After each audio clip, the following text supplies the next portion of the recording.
पहले की बात है। त्रिलोक में भगवान विष्णु के परम भक्त देवर्षि नारद अपने ज्ञान और भक्ति पर अत्यधिक गर्व करने लगे। वे सोचते थे कि उनमें इतनी भक्ति और वैराग्य है कि कोई भी उन्हें मोह में नहीं फंसा सकता। भगवान विष्णु ने उनकी परीक्षा लेने का निश्चय किया। एक दिन नारद मुनि बैकुंठ में भगवान विष्णु के दर्शन करने पहुंचे। उन्होंने गर्व से कहा, प्रभु, मैं तो आपकी भक्ति में इतना लीन हूं कि माया मुझ पर कभी प्रभाव नहीं डाल सकती।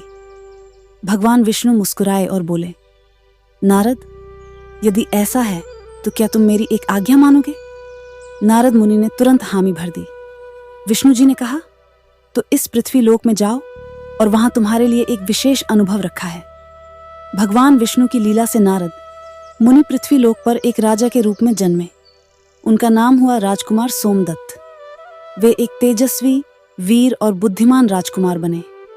समय के साथ उन्हें पड़ोसी राज्य की राजकुमारी सुधा से प्रेम हो गया। राजकुमारी भी सोमदत्त से प्रेम करने लगी। दोनों का विवाह हुआ और समय बीतने के साथ सोमदत्त एक महान राजा बन गए। वे पूरी तरह सांसारिक जीवन में रम गए। उन्हें अपने राज्य, परिवार और वैभव से इतना प्रेम हो गया कि वे कभी ध्यान और भक्ति के बारे में सोचते भी नहीं थे।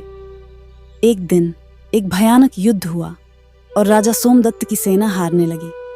अचानक एक तीर सीधे उनके हृदय में आकर लगा। वे भूमि पर गिर पड़े। जैसे ही उनकी आत्मा शरीर से निकली, उन्हें एक दिव्य प्रकाश दिखाई दिया। वह प्रकाश स्वयं भगवान विष्णु का था। विष्णु जी बोले, नारद, अब तुम्हें समझ आया कि माया क्या है? तभी नारद मुनि की आंखें खुलीं। वे फिर से अपने असली स्वरूप में आ गए। नारद मुनि को अपने अभिमान का भान हुआ।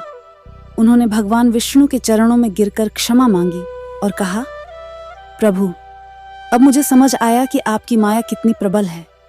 मैं भी इसके प्रभाव से बच नहीं सका। भगवान विष्णु मुस्कुराए और बोले, यही सत्य है नारद। जो यह समझ लेता है कि माया सबसे बड़ी शक्ति है, वही सच्चा भक्त बन सकता है। उस दिन के बाद नारद मुनि ने कभी भी अपने ज्ञान और भक्ति पर अभिमान नहीं किया। वे पहले से भी अधिक श्रद्धा और समर्पण के साथ भगवान विष्णु की भक्ति में लीन हो गए।